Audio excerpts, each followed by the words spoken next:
So, I have a friend that we met maybe 4 or 5 years ago, and asked him to come by to explain Bitcoin the first time we met, and didn't get it. And still, Bitcoin is such a foreign concept to most people that it's hard to get your arms around and hard to see the world changing this much. But then take a gander. Look at what is happening to the world. This is the kind of change that we're headed for. We have Wences Casares. He is the CEO of Xapo.com. This is a wallet. He's a startup guy. It's a Bitcoin wallet.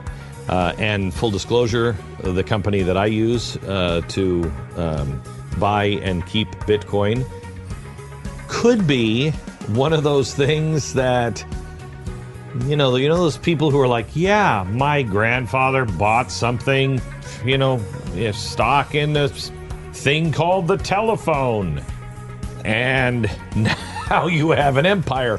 That's kind of the deal. It was 10 years ago that one of the first guys to do a person-to-person, in fact, I think he was the first guy to do a person-to-person transaction, bought a pizza with Bitcoin 7 years ago. The Bitcoin that it took to buy that Papa John's pizza, today worth $40 million. And that was 7 years ago.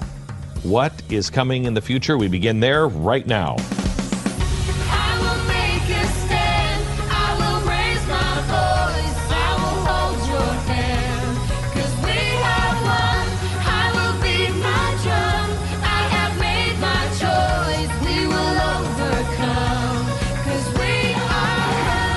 Fusion of entertainment and enlightenment. This is the Glenn Beck Program. Wences Casares, he is the CEO of Xapo.com, Xapo.com. He's a technology entrepreneur, founder and CEO of this Bitcoin wallet startup. He says that Bitcoin will end up being bigger than the internet itself and changing our lives more than the internet. That is quite a claim, Wences. Yes. I also think that Bitcoin is an experiment still, and as such it has chances of failing, and chances of failing that are non-trivial. So yes, it's quite probable that it can also fail. But if it succeeds, it's likely to be more important than the internet itself, especially for many billions of people. I could imagine in the future preferring that you take away their internet but not their Bitcoin. Okay, so I want to get to that here in a second, but I want to just explain what he just said was so true, and it's why I've said to people, look, you have $500, you should put it into Bitcoin, but don't put anything into Bitcoin that you actually think, oh man, I'd hate to lose that. Then don't put it in. Because it is really risky. You don't make the kind of money that is being made even right now on something that's not risky. This is really risky. This is incredibly risky, and what you're saying is very good advice, which is nobody should own an amount of Bitcoin they cannot afford to lose, because they may very well lose it. So it's important to understand that any money you cannot afford to lose, you should not have in Bitcoin. Right? It should only be play money that if you lose it, you're okay. It's a small amount. And that kind of explains, I mean, there's what is it, 90%, Stu, of the people who own Bitcoin, maybe even more, own less than one Bitcoin. Yeah. I mean, people are in it literally for $500 or $100 or whatever. Is there a minimum getting in? There is no minimum. Okay. So tell me how you believe people will say, don't take my Bitcoin, but you can take my internet. What do you mean by that? Understanding Bitcoin is simpler than the internet, really, at a technical level, if you will. And I think that when people don't understand it, it's not their fault, but our fault, the people explaining it. We make it more complicated than it needs to be because it makes us sound more intelligent, I guess, or something. But we try that a lot too. It doesn't work for us. you think about it, most people feel confident and comfortable about their understanding of the internet, right? Without really understanding how it works. How it really works, technically. It's not necessary to understand it. Or even a credit card, right? Most people feel very confident with a credit card, understanding how it works. But if you ask them what happens when you swipe the card, where does that information go? Does it go to your bank or to the merchant's bank? At what point does it get approved? Who says it, right? We don't really need to understand all of those details to understand how credit cards work and what they can and cannot do for us, etc. Same thing with the internet and the same thing for Bitcoin. And the things that do matter and that we need to understand of Bitcoin are quite simple, really, and it's three. Three things that make Bitcoin unique, that did not exist before Bitcoin existed, that Bitcoin brought to the world. Number one, and most important, it's that it's not controlled by anyone, and it is not possible to control it. It's a key feature. Without it, it would be irrelevant. It has a lot of very positive consequences. It has some potentially negative consequences, but it's what makes Bitcoin Bitcoin. Nobody can control it. Not me, not any group of people, not any company, not any country, not any army. Nobody can control it. That's number one. Number two is there will never be more than 21 million Bitcoin. It's a finite number, right? And that cannot be changed. And number three, whenever you have some Bitcoin, you are free to send it to anyone you want, anywhere in the world, pretty much in real time and pretty much free or very, very low cost. It's that last quality, it's quite revolutionary, and a lot of people call it the uncensorability of Bitcoin. No one can keep you from acquiring some Bitcoin. It's impossible to do. Nobody can keep you from keeping those Bitcoin, and no one can keep you from sending those Bitcoin to whomever you want. When you put those three qualities together, and that's really all you need to understand about Bitcoin, how that gets accomplished, it's complicated and technical, but not really needed to understand, just like you don't need to understand how the internet manages to deliver all of these movies and stuff that it does, right? You grew up in Argentina. Yep. When the economy collapsed, when the money collapsed. Correct. And I'm imagining that drives you quite a bit when it comes to Bitcoin. I think so, yes. I would imagine so. Tell me the story of what it's like when there's a currency collapse. My parents are sheep ranchers, and in my lifetime, in my childhood, I saw them lose everything 3 times. The first time that I have a memory of it, it's because of hyperinflation. And I have this, every time that they lose everything, it was because something happened with the country, either hyperinflation or the government confiscated all bank deposits or a huge devaluation, right? All kinds of crazy experiments that are hard to fathom from the perspective of someone who has lived in an economy where you always been able to trust the dollar and the banks, and so did your parents and grandparents. I have this memory of my mom coming to get my 2 sisters and I out of school. That never happened before, so something was going on. And in the middle of the school day, and she was carrying 2 plastic bags full of cash. And she was a receptionist at the government bureau, and she had just been paid, and her salary fit 2 plastic bags of cash, of bills. And she took us to the supermarket, and she gave us each a list and told us what to carry. We each had an aisle. We got all of those things, and we all met at the cashier. And after everything had gone through the cashier, there was some money left over, and she sent us back to get more stuff. And one of my sisters asked, why don't we save some money for tomorrow? And my mom explained, no, tomorrow it's going to be worth less. We have to spend it all today. And I will never forget that, partly because it's easy to understand the economic and financial consequences in a family, in a society of that. But it's harder to imagine what's really going on, which is much more beyond the financial consequences. It's that something happens to the social fabric when people cannot trust something as basic as money, and a lot of people go crazy and desperate, and something very quickly, some trust breaks down that takes years or generations to rebuild. Talking to the CEO of Xapo.com, Xapo.com. It is a Bitcoin wallet startup. So I buy my Bitcoin, and it's now in a wallet. It's in your bank, if you will. If I'm not mistaken, your bank is buried in some mountain in Switzerland or something, right? Correct. But it's not a bank like we think of a bank. No. It is a bank in that you can use us to buy Bitcoin, to keep the Bitcoin safely, to make it very easy to acquire the Bitcoin, to store them safely, to send Bitcoin.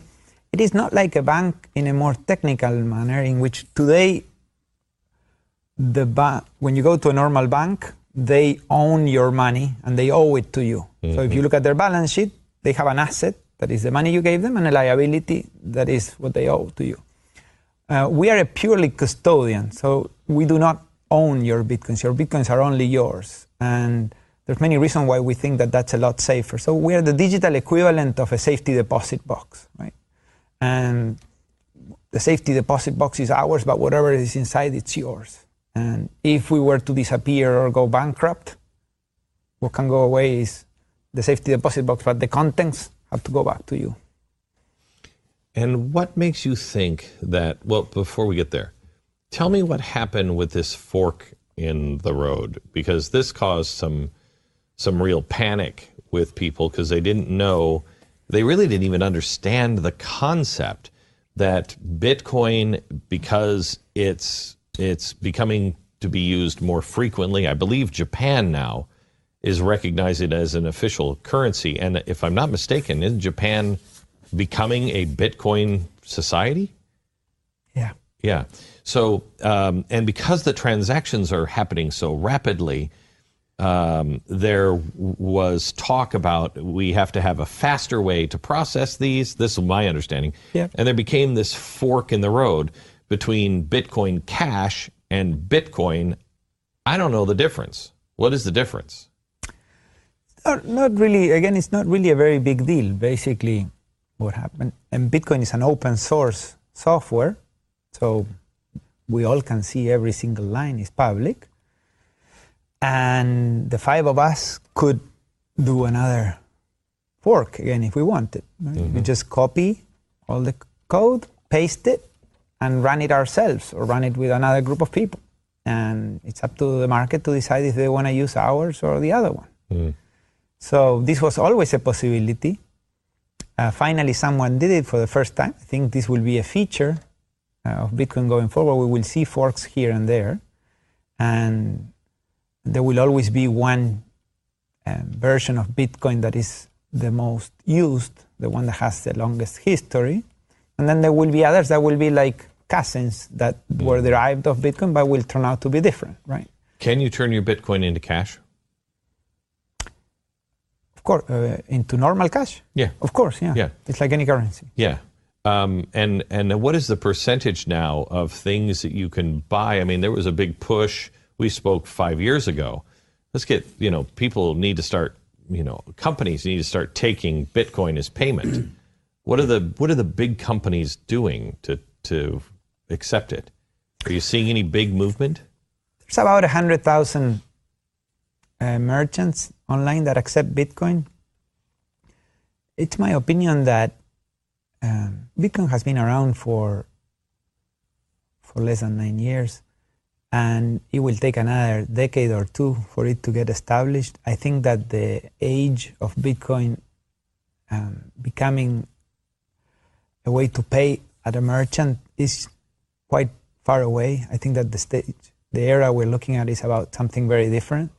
In fact, I think that things like what we are seeing, we had to go this year through the fork for everybody to stop worrying and learn that it's not a big deal.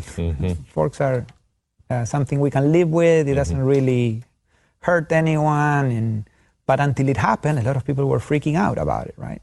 And I can tell you so many things that people freaked out about every 3 months in Bitcoin, and we have to see them happen for people to say, oh, it's good. Oh, it's well thought out. Oh, it's robust. It works. I think we have a lot more of that to come.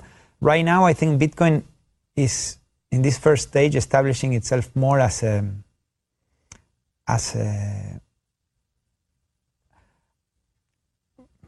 not so much for payment as a way, more what you said that you're doing, Glenn, which is you're holding it as a store of value just in case. Not unlike what some families did they had somewhere in the house a stash of some jewelry just in case, right? Or some gold. It's more like that. And only if it succeeds at that first, with very massive adoption in the hundreds of millions of people, it will then make sense as a payment mechanism. But right now, it's a bit too early. It can be used, and a lot of people do use it, but from my subjective point of view, the more important thing that is happening at this stage is it's expanding as a store of value. Wences Casares, he is the CEO of Xapo.com, Xapo.com. You should check it out. And as I said earlier, don't put money into this that you can't easily say, I'm fine without it. This at this point is one of those things that could make you a lot of money, and you could lose every single dime. And so you put just a little bit in there to just, what the heck, let's give it a whirl and see what happens. Thank you, Wences. I appreciate it. Thank you very much. God bless. Thank you for having me.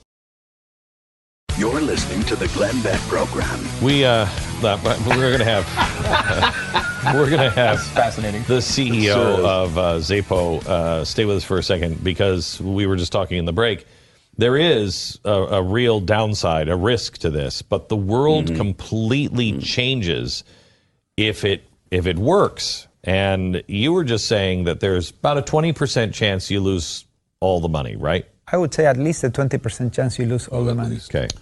And you said you thought that there was... On the other hand, there's some upside. You're saying that there's a 50% chance that Bitcoin, one single Bitcoin, now worth $4,000, was worth $200 when Trump took that long escalator ride down 2 years ago. You're saying that in 10 years, you believe that could hit $1 million. I think there is a 50% chance that one Bitcoin could be worth more than $1 million. That's in less worth than a $4,000 investment, right? What I would say is that it's very worthwhile. Just like I would say, the most irresponsible thing you could do would be to own an amount of Bitcoin you cannot afford to lose. To have the kids' college fund there, or your retirement, or a mortgage. That would be really the most irresponsible thing you can do. If you put $500 in, because you're like, you know what, we're going to scrimp and we're going to save, and I'm not touching our savings, I'm not touching anything, we're just going to stop going to movies, going out to eat for a while. I'll have $500 in. $500 is worth a lot of money if this is right in 10 years. Yeah, that's my point, is that the second most irresponsible thing you could do is not to have any, right? It's so asymmetrical that you can have something that is not material to you, but it can have a very material impact on your life. So why not do it? Okay, back in just a second. Convince me. What does the world look like should he be right when we come back? So you got to stop going out to eat now.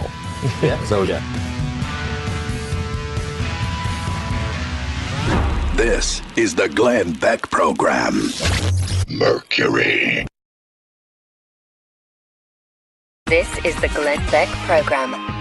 Wences Casares, he is the CEO of Xapo.com, Xapo.com. Full disclosure, I am a client, have been for a while, of Wences' company. Bought Bitcoin and bought it in a way that I think is reasonable. You have to make your own decisions, but I looked at, what we have in savings and said, honey, what are we willing just to if we were going out on a crazy bender, what would you be comfortable losing, on a crazy bender, for our 20th anniversary or whatever? What do we just flush it down the toilet? What's that number? She came up with a number, and I looked at it and said, okay, maybe a little lower than that or a little higher than that. Did she shudder when you said 20th anniversary? Yeah, she did. And she thought blackouts would be included, so she was willing to go a little higher. But anyway, and that's what you put in. You don't put money in this at this point. I think it's irresponsible to advise you to put money into this because you could lose every penny of this. And I think you could lose every penny because I just don't see a way to where the central banks say, okay, well, we're going to let a private industry go ahead and take the money supply over. But maybe we can get to that. I want to get to the upside on this, because I just read an article, and Stu and I were talking about it last week, that some experts are saying that Bitcoin could go up to, what was it, 200,000? I think it was 10,000 to 100,000 was the idea. And you're saying that you think in 10 years that it could go up to 1 million plus in Bitcoin. Yes, I think that what you are giving is very sound advice. That nobody should own an amount of Bitcoin they cannot afford to lose, because they may very well lose it and regret it. And you could buy $5 worth. You can buy any amount, $5, $2, $10, any amount you want. And I think the most irresponsible mistake would be to own an amount of Bitcoin that you cannot afford to lose. But the second most irresponsible would be to not own any, because I do think that if Bitcoin succeeds, it's likely to be worth more than $1 million in less than 10 years. And I think there's about a 50% chance that would have happens. sounded crazy even 3 years ago. I think it still sounds crazy, and I think there's tons of risk to it. Yeah, but it's not as crazy as it was when it was at 0.008 cents. No. And every day that Bitcoin doesn't disappear and that we can remove another layer of fear, we have fear of the Chinese, we have fear of the fork, or we have fear. There's always something. Every day we go past one hurdle, it's more likely to succeed. Is there an event that would change the game for Bitcoin in a positive way? I get it a lot from questions like this from journalists and also venture capitalists and other types who are who have part of their job is to chase news or shiny new objects. Right. I think the rise of Bitcoin is meant to be boring, like the rise of email, right? If someone was charged with reporting with the rise of email, it would have been the most boring thing ever. Today there's X more people using email, and now they're using it also for work, not just to say happy birthday. Now there are more messages being sent, but it's just more of the same. So if you do a copy-paste of the last 8 years of Bitcoin 1 or 2 times, it gets there without anything shiny or new. It succeeds. Today there's about 35 million people who own Bitcoin. There's about 250,000 new people buying Bitcoin every day. It's moving about $500 million a day, $500 million a day, and it's doubling every 6 months. So what does the world look like when Bitcoin is, let's just say, it makes it $500,000 a coin? I think that a world in which Bitcoin succeeds, it's a world in which Bitcoin has become the world's first global, non-political standard of value, and at the same time, the first global, non-political standard of settlement. This sounds very conceptual, but I'll give you very tangible, very concrete examples of what this means. We used to have this for 5,000 years in the form of gold, but about 500 years ago, gold was slowly replaced by reserve currencies, the last one being the dollar. And the reserve currencies have not been so good at being a standard of value. For example, if I want to compare how much my grandfather paid for his first cabin in Patagonia when he first got there, with how much your grandfather paid for a cabin somewhere or a house somewhere, we can very easily compare the square footage of my grandfather's cabin with your grandfather's, but when we want to compare the value, it's complicated because there are different currencies, different times, complicated, and sometimes even it will involve some subjectivity in how we calculate it. And in truth, it shouldn't be. It should be just as easy as comparing square feet. Right? It used to be just as easy. If you want to compare how much cost Genghis Khan to put together his army, which how much it cost Cleopatra to put together her army, even though they're very different time periods, very different geographies, with very different military technologies, it's very easy to compare because both did it around the gold standard, and you can measure very easily. People don't understand. A $20 gold piece, you used to be able to walk in and buy a really good suit, I mean, top-of-the-line man's suit for and maybe a shave and a haircut for a $20 gold piece. That's about what that same $20 gold piece would buy you today if you walked in. It's just an ounce. And an ounce of gold is about, $1,500, $2,000. And so a really, really good suit, that's what you're paying. So that shows you the inflation. It should be, it was $20. Yeah. It still is, according to gold, $20. But the currency keeps changing. Yeah. Imagine in Paris, there is a meter inside the glass cage, a platinum meter inside a glass cage, and it's supposed to represent the standard of a meter. And 1,000 of those, it's a kilometer, and it makes length comparisons and very easy. But imagine if, according to some political necessity of the year, we change it a little every year. We make it a little longer, sometimes a lot longer, sometimes maybe a little shorter. Imagine how hard it would be to compare any lengths or to just keep track of stuff. And well, that's what we're doing with value, and it doesn't make any sense. Going through what you went through in Argentina, do you see the same types of things in other countries like this one? You mean the signs? As far as, the hyperinflation, this world you're talking about with $1 million Bitcoins, is this a world where, national currencies have collapsed and they've gone to Bitcoin? What does that look like? No, I think that, in my opinion, and again, this is subjective, in my opinion, a world in which Bitcoin succeeds, it's a world in which all countries still keep their currencies. Countries will never have an incentive to move to Bitcoin. In fact, I think it would probably be bad for national economies to switch to Bitcoin because it's giving up a lot of tools that countries can use for good if they do so responsibly. But a world in which Bitcoin succeeded is a world in which whenever you ask for the price of a currency, you say, what's the price of the euro? You get a price in Bitcoin, 3,200 bits. And what's the price of the New Zealand dollar? 1,200 bits. And what's the price of the Turkish lira? 800 bits.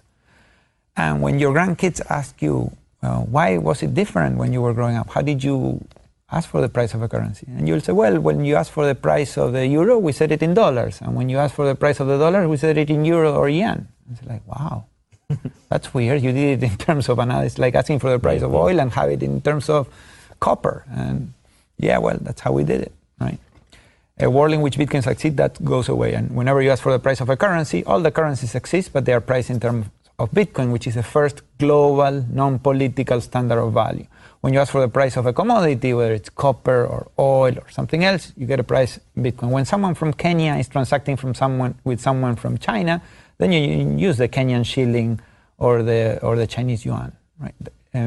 Or the dollar or the euro. They use something that is apolitical, that is global. Right? And I think that's why at least this audience is interested in this, because you have the two of the things that you talked about. One is no political control. Yep. There's a healthy skepticism of government in this audience, and I think that's a great thing. And the other part is scarcity. Mm-hmm. We see, every time we want to solve a problem, we print another $1 trillion. And that is something that is not possible with Bitcoin. And so it solves the two major things that I think scare people about currency. Yeah. And in that regard, it could be very much like gold was for 5,000 years. And gold worked really, really well as a standard of value for 5,000 years. But then it has something else. That's a standard of value part. But then it has something else that is even more powerful, that it has embedded in it a standard of settlement. Meaning that anybody can settle with anyone, anytime, and pretty much for free, without asking anyone's permission. Today, if you want to settle with someone, you need to be part of a network. And those networks you can only belong if you're a bank. Whether it's Visa or MasterCard networks, you have to be a bank to belong. Or whether it's the ACH network in the US, you have to be a bank to belong. Or the SEPA network in Europe, you have to be a bank to belong there. Or the FedWire or SWIFT.